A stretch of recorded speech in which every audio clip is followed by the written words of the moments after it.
அத்தியாயம் 13. மேலும் பல சாய் லீலைகள், வியாதிகள் குணமாக்கப்படுதல், பீமாஜி பாட்டில், பாலாம்பி, பாபு சாஹேப் பூட்டி, ஆனந்தி சுவாமி, காக்கா மகாஜனி, ஹர்தாவை சேர்ந்த தத்தோபந்த். மாயையின் அளவறியா சக்தி.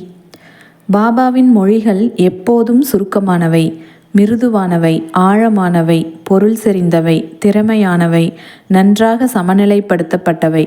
அவர் எப்போதும் திருப்தியடைந்தவராய் இருந்தார், எதற்கும் கவலைப்படவில்லை. அவர் சொன்னார், நான் ஒரு பக்கிரியான போதும் எனக்கு வீடோ மனைவியோ இல்லாதிருப்பினும் எல்லா கவலைகளையும் விட்டொழித்து நான் ஒரே இடத்தில் வசித்தாலும் தடுக்க முடியாத மாயை என்னை அடிக்கடி துரத்துகிறாள். என்னை மறந்தாலும் அவளை மறக்க முடியவில்லை. அவள் என்னை எப்போதும் சூழ்ந்து கொள்கிறாள். பரமாத்மா ஸ்ரீஹரியினுடைய இந்த மாயை தோற்ற சக்தி பிரம்மா மற்றவர்களையும் துரத்துகிறது. பின் என்னை போன்ற ஏழை பக்கிரியை பற்றி பேச என்ன இருக்கிறது? பரமாத்மாவிடம் சரண் புகுவோர் அவரது அருளால் அவளது பந்தங்களிலிருந்து விடுவிக்கப்படுவர். மாயையின் சக்தியை பற்றி இம்மொழிகளால் பாபா பேசினார். கிருஷ்ண பரமாத்மா ஞானிகள் தமது உயிருள்ள ரூபங்கள் என்று பாகவதத்தில் உத்தவருக்கு உபதேசித்திருக்கிறார். பாபா தமது அடியவர்களின் நலனுக்காக யாது கூறியிருக்கிறார் என்பதை கவனியுங்கள். யார் அதிர்ஷ்டசாலியோ, எவருடைய பாவங்கள் ஒழிந்தனவோ அவர்கள் எனது வழிபாட்டை எய்துகிறார்கள். சாயி சாயி என்று எப்போதும் கூறிக்கொண்டிருப்பீர்களானால் நான் உங்களை 7 கடலுக்கு அப்பால் எடுத்துச் செல்வேன். இம்மொழிகளை நம்புங்கள், நீங்கள் நிச்சயம் நன்மையடைவீர்கள். வழிபாட்டின் கூறுகள் 8ஓ 16ஓ எனக்கு தேவையில்லை. எங்கு முழுமையான பக்தி இருக்கிறதோ அங்கு நான் அமர்கிறேன். தம்மைத்தாமே முழுவதுமாக சரணடைவோர்களின் தோழரான சாயி அவர்களின் நன்மைக்காக என்ன செய்தார் என்பதை தற்போது படியுங்கள். பீமாஜி பாட்டில். புனே ஜில்லா ஜூன்னர் தாலுகா நாராயண்காவனை சேர்ந்த பீமாஜி பாட்டில் என்பவர் பல வியாதிகளாலும் நெடுநாள் நெஞ்சு வலியாலும் துன்பப்பட்டார். முடிவில் அது க்ஷயரோகமாக மாறியது. அவர் எல்லாவித சிகிச்சைகளையும் முயன்று ஒரு பிரயோஜனமும் இல்லை. எல்லா நம்பிக்கையையும் இழந்து முடிவாக கடவுளை நோக்கி அவர் வேண்டிக் கொண்டார். ஓ நாராயணமூர்த்தியே, இப்போது என்னை குணப்படுத்தும். சூழ்நிலைகள் எல்லாம் நன்றாய் இருக்கையில் நாம் கடவுளை நினைப்பதில்லை. கேடும் துரதிர்ஷ்டமும் நம்மை துரத்தும் போது நாம் அவரை நினைக்கிறோம். எனவே பீமாஜி இப்போது கடவுளை நோக்கி திரும்பினார். இவ்விஷயத்தில் பாபாவின் பெரும் அடியவரான நானா சாஹேப் சந்தோர்கரை கலந்தாலோசிக்க அவருக்கு தோன்றியது. தனது துன்பமனைத்தையும் கூறி அவருக்கு ஒரு கடிதம் எழுதி அவருடைய கருத்தை தெரிவிக்க கேட்டிருந்தார். நானா தமது பதிலில் ஒரே ஒரு வழிதான் இருக்கிறது, அதாவது பாபாவின் பாதங்களிலிருந்து உதவி பெறுவதேயாகும் என்று கூறினார். ஷீரடிக்கு அவர் அழைத்து வரப்பட்டு பாபாவின் முன்னர் அமர்த்தப்பட்டார். நானா சாஹேபும் சாமாவும் மாதவ்ராவ் தேஷ்பாண்டே அங்கு இருந்தனர். முன்னைய தீய கர்மங்களாலேயே இவ்வியாதி என்று பாபா சுட்டி காண்பித்து முதலில் இதில் தலையிட தீர்மானம் இல்லாதவராய் இருந்தார். நோயாளியோ தாம் அநாதரானவர் என்றும் அவரையே சரணாகதி அடைந்திருப்பதாகவும் அவர்தாம் கடைசி கதி என்றும் கருணை காட்டும்படியும் கூறி அலறத் தொடங்கினார். அப்போது பாபாவின் உள்ளம் உருகியது. அவர் கூறியதாவது, பொறு, உன்னுடைய கவலைகளை தூர எறி. உன்னுடைய துன்பங்கள் ஒரு முடிவுக்கு வந்துவிட்டன. ஒருவன் எவ்வளவுதான் நசுக்கப்பட்டு வேதனைப்பட்டவனாக இருப்பினும் இம்மசூதியில் கால் வைத்த உடனே அவன் மகிழ்ச்சியின் பாதையில் செல்கிறான். இங்கே உள்ள பக்கிரி மிகவும் அன்பானவர். அவர் இவ்வியாதியை குணப்படுத்துவார். எல்லோரையும் அன்புடனும் ஆசையுடனும் பாதுகாப்பார். 5 நிமிடத்திற்கு ஒரு முறை நோயாளி இரத்த வாந்தி எடுத்துக்கொண்டிருந்தார். ஆனால் பாபாவின் சன்னிதானத்தில் எவ்வித வாந்தியும் இல்லை. நம்பிக்கையும் கருணையும் கொண்ட மொழிகளை பாபா உதிர்த்த அத்தருணத்திலிருந்தே வியாதி குணமடையும் நிலைக்கு திரும்பியது. அசௌகரியமும் சுகாதார குறைவும் உள்ள பீம்பாயின் வீட்டில் தங்கும்படி பாபாவால் கேட்கப்பட்டார். ஆனால் பாபாவின் உத்தரவுக்கு கீழ்ப்படிய வேண்டும். அவர் அங்கு தங்கியிருக்கையில் பாபா அவரை 2 கனவுகள் மூலம் குணப்படுத்தினார். முதல் கனவில் தன்னை ஒரு பையனாகவும் மராட்டி செய்யில் ஒப்பிக்காததற்கு உபாத்தியாயரின் கடுமையான பிரம்படியை வாங்கி கஷ்டப்படுவதை போன்றும் கண்டார். 2வது கனவில் ஒரு கல்லை யாரோ ஒருவர் தனது நெஞ்சின் மேல் மேலும் கீழும் உருட்டி கடுமையான வலியையும் வேதனையையும் உண்டாக்குவதாகவும் கண்டார். கனவில் அவர் பட்ட இக்கஷ்டத்துடன் அவரின் சிகிச்சை முடிவடைந்து அவர் வீடு திரும்பினார். பின்னர் அடிக்கடி ஷீரடி வந்து பாபா தனக்கு செய்ததை நன்றியுடன் நினைத்து சாஷ்டாங்கமாக நமஸ்கரித்தார். பாபாவும் நன்றியுள்ள நினைப்பு, மாறாத நம்பிக்கை, பக்தி இவற்றை தவிர வேறெதையும் எதிர்பார்க்கவில்லை. மகாராஷ்டிர மக்கள் 15 தினங்களுக்கு ஒரு முறை தங்களது இல்லங்களில் சத்யநாராயண பூஜையை எப்போதும் செய்கிறார்கள். ஆனால் தனது கிராமத்திற்கு திரும்பிய போது பீமாஜி பாட்டில் புதிய சத்யசாயி விரத பூஜையை சத்யநாராயண பூஜைக்கு பதிலாக தனது இல்லத்தில் ஆரம்பித்தார். பாலா கன்பத் தம்பி பாபாவின் மற்றொரு பக்தரான பாலா கன்பத் தம்பி என்பவர் கொடிய விதத்தை சேர்ந்த மலேரியாவினால் மிகவும் கஷ்டப்பட்டார். எல்லாவித மருந்துகளையும் கஷாயங்களையும் உபயோகித்தார். பலனேதும் இல்லை. ஜுரம் சிறிதளவும் குறைந்தபாடில்லை. அவர் ஷீரடிக்கு ஓடி பாபாவின் பாதங்களில் வீழ்ந்தார். பாபா அவருக்கு இவ்விஷயத்தில் ஒரு நூதனமான செயல்முறையை அனுசரிக்கச் செய்தார். கொஞ்சம் சாதத்தை தயிருடன் கலந்து லக்ஷ்மி கோவிலுக்கு முன்னால் உள்ள கருப்பு நாய்க்கு கொடுக்கும்படி கூறினார். பாலாவுக்கு இதை எங்கனம் நிறைவேற்றுவது புதிராக இருந்தது. ஆனால் அவர் வீட்டிற்கு போனவுடனே தயிரையும் சாதத்தையும் கண்டார்.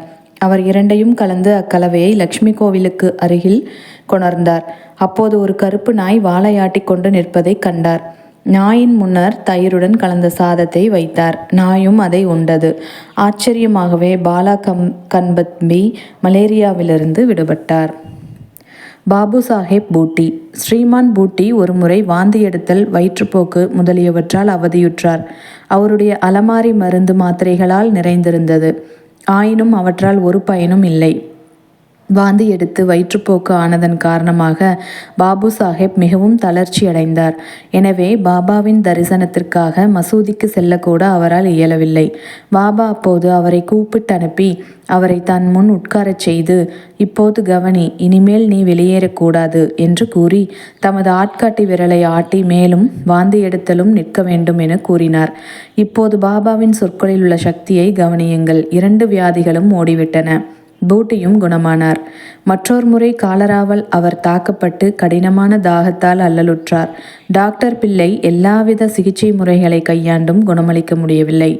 பின்னர் அவர் பாபாவிடம் சென்று தனது தாகத்தை தணித்து தன்னை குணமாக்கும் ஒரு பானத்தை பற்றி கலந்தாலோசித்தார். பாபா அவருக்கு சர்க்கரை கலந்த பாலில் வேக வைக்கப்பட்ட கலவை கூழாகிய பாதாம் பருப்பு, வால்நட் பருப்பு, பிஸ்தா பருப்பு இவற்றை சாப்பிடுவதை தேர்ந்து அருளினார். எந்த வைத்தியராலும் இது நிலைமையை மோசப்படுத்தி முடிவுக்கு கொண்டு வந்துவிடும் என்று கருதப்படும். ஆனால் பாபாவின் கட்டளையை அறவே கீழ்ப்படியும் குணத்தால் இவை உட்கொள்ளப்பட்டு அதிசயப்படும் வகையில் குணமாக்கவும் பட்டது. ஆலந்தி சுவாமி பாபாவின் தரிசனத்தை பெற விரும்பிய ஒரு சாமியார் ஆலந்தியிலிருந்து ஷீரடிக்கு வந்தார். தன் காதில் உள்ள கடுமையான வலியால் அவர் அல்லலுற்றார். அது அவரை தூங்க விடாமல் தடை செய்தது. இதற்காக அவர் ரண சிகிச்சை செய்யப்பட்டார். ஆனால் அது அவருக்கு எவ்வித பலனையும் அளிக்கவில்லை. இவ்வழி மிகவும் கடினமானதாய் இருந்தது. அவருக்கு என்ன செய்வதென்றே தெரியவில்லை. அவர் திரும்பிச் செல்லும்போது பாபாவின் அனுமதியை பெற வந்தார். அப்போது சாமா சுவாமிகளின் காது வலிக்கு ஏதாவது செய்யுமாறு பாபாவை வேண்டினார். அல்லா அச்சா கரேக்கா என்று கூறி தேற்றினார். பிறகு சுவாமிகள் புனேவுக்கு திரும்பினார். 1 வாரம் கழித்து சீரடிக்கு கடிதம் ஒன்று அனுப்பியிருந்தார். அதில் தனது காது வலி மறைந்து விட்டது என்றும் வீக்கம் இருந்தது என்றும் அவ்வீக்கத்தை போக்குவதற்காக பம்பாய்க்கு ரண சிகிச்சை செய்து கொள்ள சென்றிருந்ததாகவும், ஆனால் டாக்டர் காதை சோதித்துவிட்டு ரண சிகிச்சை தேவையில்லை என கூறியதாகவும் குறிப்பிட்டிருந்தார்.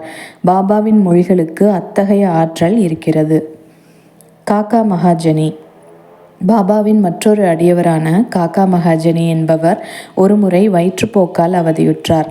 பாபாவுக்கு தனது சேவை தடைபடாமல் இருக்க ஒரு மூலையில் பானையில் தண்ணீரை வைத்துவிட்டு பாபா கூப்பிடும் போதெல்லாம் செல்வார். சாய்பாபா அனைத்தையும் அறிந்தவர் ஆயிருப்பதால் தனது வியாதியையும் அவர் சீக்கிரம் குணப்படுத்துவார் என்று எண்ணிய காக்கா அதை பற்றி எதையுமே பாபாவிடம் தெரிவிக்கவில்லை. மசூதிக்கு முன்னால் கட்டப்பட்டிருக்கும் தாழ்வாரத்தின் வேலை பாபாவால் அனுமதியளிக்கப்பட்டு விட்டது. ஆனால் உண்மையில் வேலை தொடங்கியவுடன் பாபா கொந்தளிப்புற்று பலமாக கூச்சலிடத் தொடங்கினார். எல்லோரும் ஓடினார்கள். காக்காவும் ஓடினார். பாபா அவரை பிடித்து அங்கேயே உட்கார வைத்தார். பின்னர் நேரிட்ட குழப்பத்தில் யாரோ ஒருவர் ஒரு சிறிய நிலக்கடலை பையை விட்டு ஓடியிருந்தார். பாபா கை நிறைய கடலை பருப்புகளை எடுத்து தமது கைகளால் அவற்றை தேய்த்து தோலை ஊதி சுத்தமான கடலை பருப்புகளை காக்காவிடம் கொடுத்து சாப்பிட சொன்னார். திட்டுவது, கடலையை சுத்தம் செய்வது, காக்காவை அவற்றை சாப்பிட செய்வது என்பன சமகாலத்தில் நடைபெற்றன. பாபா தாமே சிலவற்றை சாப்பிட்டார். பையில் உள்ளவை தீர்ந்ததும் பாபா அவரை தாம் தாகமாய் இருப்பதால் தண்ணீர் கொணர சொன்னார். கூஜா நிறைய காக்கா தண்ணீர் கொண்டு வந்தார். பின்னர் பாபா சிறிது தண்ணீர் அருந்துவிட்டு காக்காவையும் தண்ணீர் குடிக்கும்படி கூறினார். பாபா அப்போது, உனது வயிற்றுப்போக்கு நின்றுவிட்டது, நீ இனிமேல் தாழ்வாரத்தில் வேலையை கவனிக்கலாம் என்று கூறினார். இதற்கிடையில் ஓடிப்போனவர்கள் எல்லாம் திரும்பி வந்தனர். தனது வயிற்றுப்போக்கு நின்று போன காக்காவும் திரும்பி வந்து வேலையில் கலந்து கொண்டார். நிலக்கடலையா வயிற்றுப்போக்குக்கு மருந்து? நிகழ்கால மருத்துவப்படி நிலக்கடலை வயிற்றுப்போக்கை மிகவும் அதிகரிக்கும், அதை குணப்படுத்தாது. பாபாவின் மொழிகளே இவ்விஷயத்திலும் மற்ற விஷயங்களிலும் உள்ள உண்மையான சிகிச்சையாகும். ஹர்தாவைச் சேர்ந்த தத்தோபந்த். ஹர்தாவிலிருந்து வந்த தத்தோபந்த் என்னும் பெருந்தகை 14 ஆண்டுகளாக வயிற்று வலியால் அல்லலுற்றார். எவ்வித சிகிச்சையும் அவருக்கு எந்த பலனையும் அளிக்கவில்லை. பின்னர் பாபா பார்வையாலேயே வியாதியை குணப்படுத்துகிறார் என்ற அவரின் புகழை கேள்விப்பட்டு ஷீரடிக்கு ஓடி வந்து பாபாவின் பாதங்களில் வீழ்ந்தார். பாபா அவரை அன்புடன் நோக்கி ஆசிர்வாதங்கள் அளித்தார். பாபா தமது கரத்தை அவர் தலையின் மீது வைத்து ஆசிர்வாதத்தையும் உதியையும் அளித்த பின் அவர் குணமடைந்தார். அதற்கப்பால் வியாதியை பற்றி எவ்வித தொந்தரவும் இல்லை. இந்த அத்தியாயத்தின் முடிவில் 3 நிகழ்ச்சிகள் அடிக்குறிப்பில் காணப்படுகின்றன. 1. மாதவ்ராவ் தேஷ்பாண்டே மூலவியாதியால் அல்லலுற்றார். பாபா அவருக்கு சோனமுகியின் சூரத்தாவாரை மிதமான பேதி மருந்து கஷாயத்தை தேர்ந்து கொடுத்தார். இது அவரை குணமாக்கியது. 2 ஆண்டுகளுக்கு பின் இத்தொந்தரவு மீண்டும் தலையெடுத்தது. மாதவ்ராவ் பாபாவை கலந்தாலோசிக்காமல் அதே மருந்தை உட்கொண்டார். பெருமளவிற்கு இது வியாதியை அதிகப்படுத்தியது. ஆனால் பின்னர் அது பாபாவின் அருளால் குணமாக்கப்பட்டது. 2. கங்காதர் பந்த் என்ற காக்கா மகாஜனியின் அண்ணன் பல ஆண்டுகளாக வயிற்று வலியால் அவதியுற்று கொண்டிருந்தார். பாபாவின் புகழை கேள்விப்பட்டு சீரடிக்கு வந்து தன்னை குணமாக்கும்படி வேண்டிக் கொண்டார். பாபா அவரின் வயிற்றை தொட்டு கடவுள் குணமாக்குவார் என்று கூறினார். அது முதற்கொண்டு அவருக்கு வயிற்று வலி ஏதுமில்லை. அவர் முழுவதுமாக குணமாக்கப்பட்டார். 3. ஒருமுறை நானா சாஹேப் சந்தோர்கரும் கடுமையான வயிற்று வலியால் அல்லலுற்றார். இரவு பகல் முழுவதும் அவரால் இருப்பு கொள்ள முடியவில்லை. டாக்டர்கள் ஊசி போட்டும் பலனளிக்கவில்லை. பின்னர் அவர் பாபாவை அணுகினார். பின்னவர் அவர் பர்ஃபி என்ற இனிப்பு பண்டத்தை நெய்யுடன் உண்ணச் சொன்னார். இச்செயல்முறையை பின்பற்றியதும் அவர் முழுக்க குணமடைந்தார். பாபாவின் சொற்களும் கருணையுமே பல்வேறு வியாதிகளை நிரந்தரமாக குணப்படுத்திய உண்மையான மருந்தாகும் என்று இக்கதைகள் நமக்கு காட்டுகின்றன. மருந்துகளோ மாத்திரைகளோ அல்ல. ஸ்ரீ சாயியை பணிக. அனைவருக்கும் சாந்தி நிலவட்டும்.